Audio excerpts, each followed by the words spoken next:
यह मैं क्या देख रही हूँ इस गोदावरी तट पर, इस पंचवटी में जो सुंदर राजकुमार निवास कर रहे हैं और उनके साथ में एक सुंदर नारी। तो क्या देवताओं का कथन सत्य हुआ? जैसा कि मैं त्रिकूट पर्वत पर तपस्या में लीन थी कि उसी समय समस्त देवताओं ने आकर मुझसे सूचित किया कि देवी शूरपण से जिस भी पुरुष की तुझे सदियों से तलाश है, वह वीर पुरुष पंचवटी में निवास कर रहे हैं।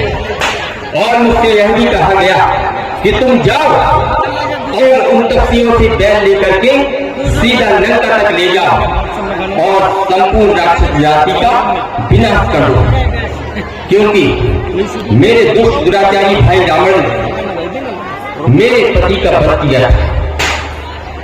मैं किशोर की भावना लिए हुए वर्षों भटकती रही, परंतु मुझे कोई ऐसा वीर पुरुष इस मृत्युलोक में दिखाई नहीं दिया और मैं निराश होकर के त्रिकूट पर्वत पर निवास करने लगी। आज मुझे समस्त देवताओं ने अवगत कराया कि देवी अब तुम्हारा समय आ गया है, तुम जाओ और उन तपस्वियों से बैल लेकर के अपने पति की मृत्यु का बदला अपने दुष्ट दुराचारी भाई रावण से लो और संपूर्ण राक्षस जाति का इस मृत्युलोक से समाप्त कर दो। तो यह कैसे संभव है?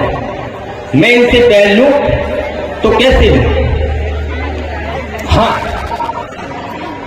मैं माया रूपी हूं, जिस समय चाहूं, जो भी चाहूं, कोई भी रूप धारण कर सकती है।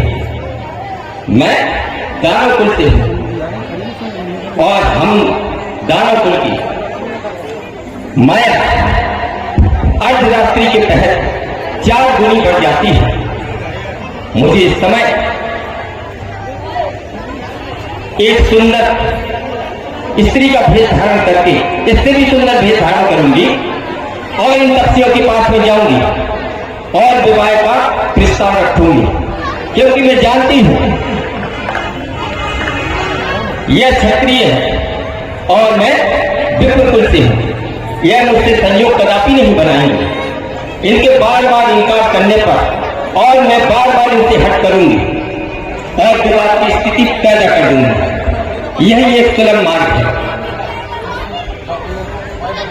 और ये 101 रुपए की मुद्राएं हरतालपुर की कहती मंगल बाजार हरतालपुर अध्यक्ष रजत महाराज गीता प्रेस की ओर से 101 मुद्राएं शुभ नखा के अभिनय में प्राप्त हुई हैं। समिति की ओर से कोटि कोटि धन्यवाद।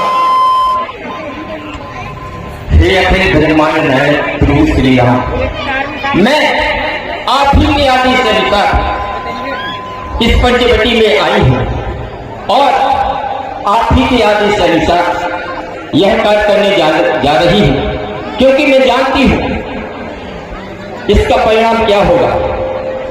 लेकिन संपूर्ण मानव जाति के लिए मुझे यह कार्य सौंपा गया है और मैं यही कार्य करूंगी।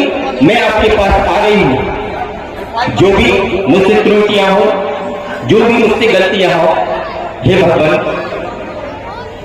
मुझे क्षमा करना। मैं इस समय माया रूप धारण करके इन तपस्वियों के पास में जाऊंगी और विवाह का पूर्वक विस्तार रखूंगी और विवाद की स्थिति बना करके इन्हें सीधा लंका तक ले जाऊंगी। जय मेरी माया।